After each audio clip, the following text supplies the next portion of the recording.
अयोध्या में भव्य राम मंदिर का निर्माण अपने अंतिम चरण पर है। 22 जनवरी 2024 को अयोध्या में श्री राम जन्मभूमि स्थल पर मंदिर का उद्घाटन होगा और रामलला का प्राण प्रतिष्ठा किया जाएगा। अयोध्या में राम मंदिर बनाने तक की ये यात्रा बिल्कुल भी आसान नहीं थी। राम जन्मभूमि पर मस्जिद के निर्माण से लेकर वापस रामलला के भव्य मंदिर बनाने तक लगभग 5 सदियां बीत गई। अयोध्या सालों तक विवाद का केंद्र रही है। वाद विवाद से शुरू हुई कहानी कई वर्षों तक कोर्ट की फाइलों में घूमती रही। हालांकि सुप्रीम कोर्ट ने इस विवादित जमीन का निपटारा किया, जिसके बाद राम मंदिर निर्माण का रास्ता साफ हो गया। अब मंदिर का उद्घाटन होने जा रहा है।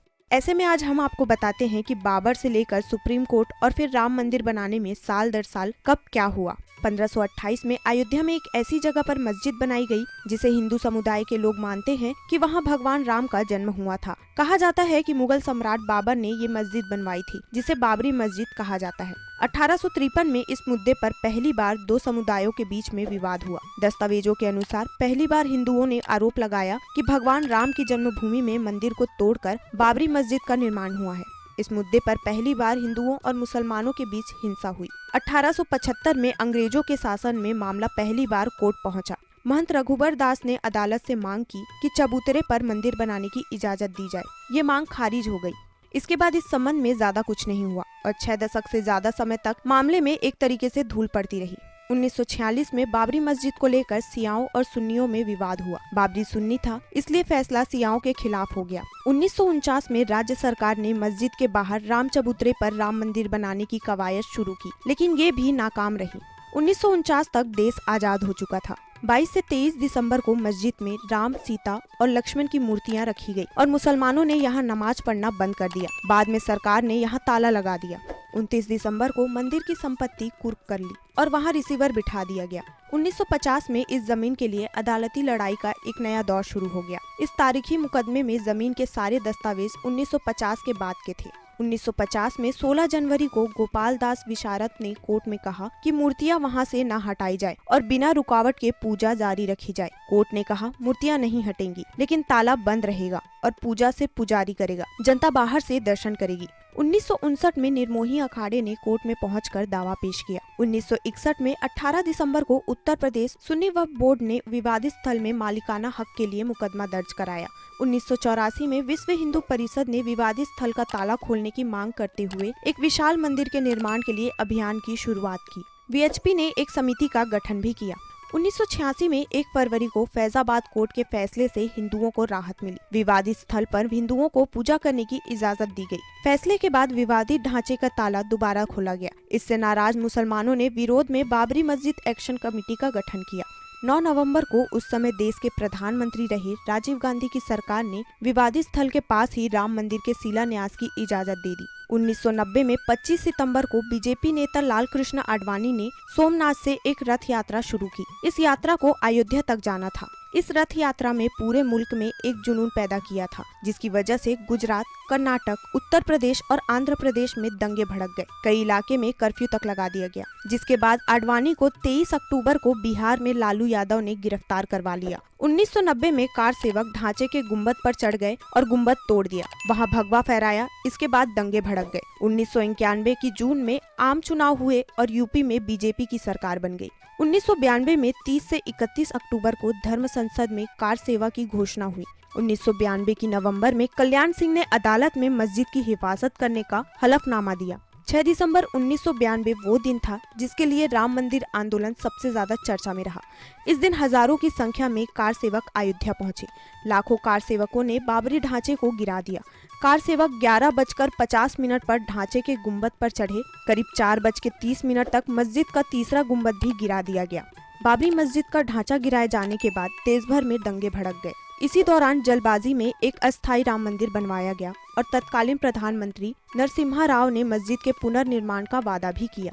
2002 की अप्रैल में विवादित स्थल पर मालिकाना हक को लेकर इलाहाबाद कोर्ट ने 3 जजों की पीठ ने सुनवाई शुरू की। 2003 में इलाहाबाद हाई कोर्ट ने झगड़े वाली जगह पर खुदाई करवाई ताकि पता चल सके कि क्या वहां पर कोई राम मंदिर था। 2005 जुलाई में यहां आतंकवादी हमला हुआ था, लेकिन आतंकवादी यहां कुछ नुकसान नहीं कर सके और मारे गए। आतंकवादियों ने विवादित स्थल पर कोई विस्फोटक से भरी एक जीप का इस्तेमाल किया था। सुरक्षा बलों ने मुठभेड़ में 5 आतंकी को मार गिराया। 30 सितंबर 2010 को इलाहाबाद हाईकोर्ट की लखनऊ पीठ ने ऐतिहासिक फैसला सुनाया, जिसमें विवादित स्थल को 3 बराबर हिस्सों में सुन्नी वक्फ बोर्ड, निर्मोही अखाड़ा और रामलला में बांट दिया गया। 21 मार्च 2017 को सुप्रीम कोर्ट ने इस विवाद में मध्यस्थता की पेशकश की। चीफ जस्टिस JS खेहर ने पेशकश की कि अगर दोनों पक्ष राजी हो तो वो कोर्ट के बाहर मध्यस्थता के लिए भी तैयार हैं। 8 फरवरी 2018 को सुप्रीम कोर्ट में राम मंदिर बाबरी मस्जिद विवादित स्थल के लिए सिविल अपील पर सुनवाई शुरू हुई। 8 जनवरी 2019 को सुप्रीम कोर्ट ने 5 जजों की एक संविधान पीठ बनाई, जिसका नेतृत्व न्यायाधीश रंजन गोगोई कर रहे थे। इसमें अन्य 4 justice SA Bobde, justice NV Ramana, justice UU Lalit और जस्टिस DY चंद्रचूड़ थे। 8 मार्च 2019 को सुप्रीम कोर्ट ने इस मामले को बातचीत से सुलझाने का फैसला किया और इसके लिए 3 संसदीय मध्यस्थता समिति का गठन कर दिया। 9 नवंबर 2019 को सुप्रीम कोर्ट की संवैधानिक पीठ ने हिंदुओं के पक्ष में फैसला सुनाया और पूरी विवादित जमीन सौंप दी। मुस्लिम पक्ष को भी इस जगह से दूर मस्जिद देने का आदेश सुनाया गया। 5 अगस्त 2020 को राम मंदिर के लिए भूमि पूजन का कार्यक्रम रखा गया। PM नरेंद्र मोदी के हाथों अयोध्या के भव्य राम मंदिर का भूमि पूजन हुआ। इस तरीके से अयोध्या में राम मंदिर निर्माण की शुरुआत हुई। 22 जनवरी 2024 को अयोध्या में बनकर तैयार हुए भव्य राम मंदिर का उद्घाटन और मूर्तियों की प्राण प्रतिष्ठा होगी। प्राण प्रतिष्ठा का अनुष्ठान 16 जनवरी से शुरू हो जाएगा। अनुष्ठान की तैयारी को लेकर काशी के आचार्य भी अयोध्या पहुंच गए हैं। वैदिक आचार्य सुनील लक्ष्मीकांत दीक्षित ने बताया कि नवनिर्मित अचल मूर्ति के दर्शन आचार्यों को 18 जनवरी को पहली बार होंगे। पूजन के लिए 5 वेदियां बनेगी। मुख्य वेदी में विराजमान रामलला को ही बिठाकर पूजन के लिए संस्कार किए जाएंगे। शुक्रवार को आचार्यों ने श्री राम जन्मभूमि तीर्थ ट्रस्ट के महासचिव चंपत राय के साथ बैठक भी की। बैठक के बाद आचार्य अरुण दीक्षित ने बताया कि रोजाना 8 घंटे पूजन की प्रक्रिया चलेगी। प्राण प्रतिष्ठा के अनुष्ठान में देश भर के 121 आचार्य शामिल होंगे। काशी के प्रसिद्ध आचार्य गणेश्वर द्रविड़ व लक्ष्मीकांत दीक्षित के निर्देश में समस्त अनुष्ठान होंगे। शुरुआत 16 जनवरी को प्रायश्चित पूजन से होगी।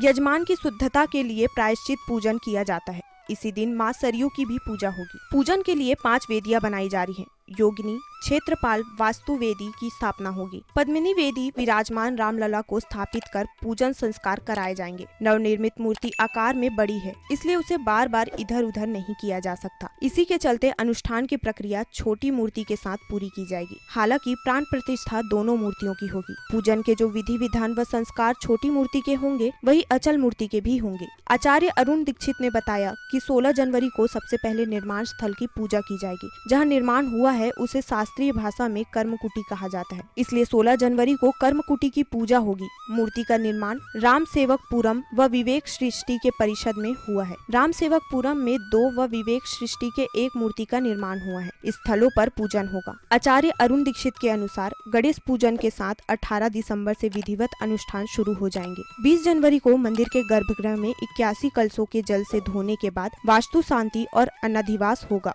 21 जनवरी को भगवान के विराजमान विग्रह और अचल विग्रह का 96 कलशों और 1000 छिद्रों वाले कलश से दिव्य स्थान के बाद शयाधिवास कराया जाएगा।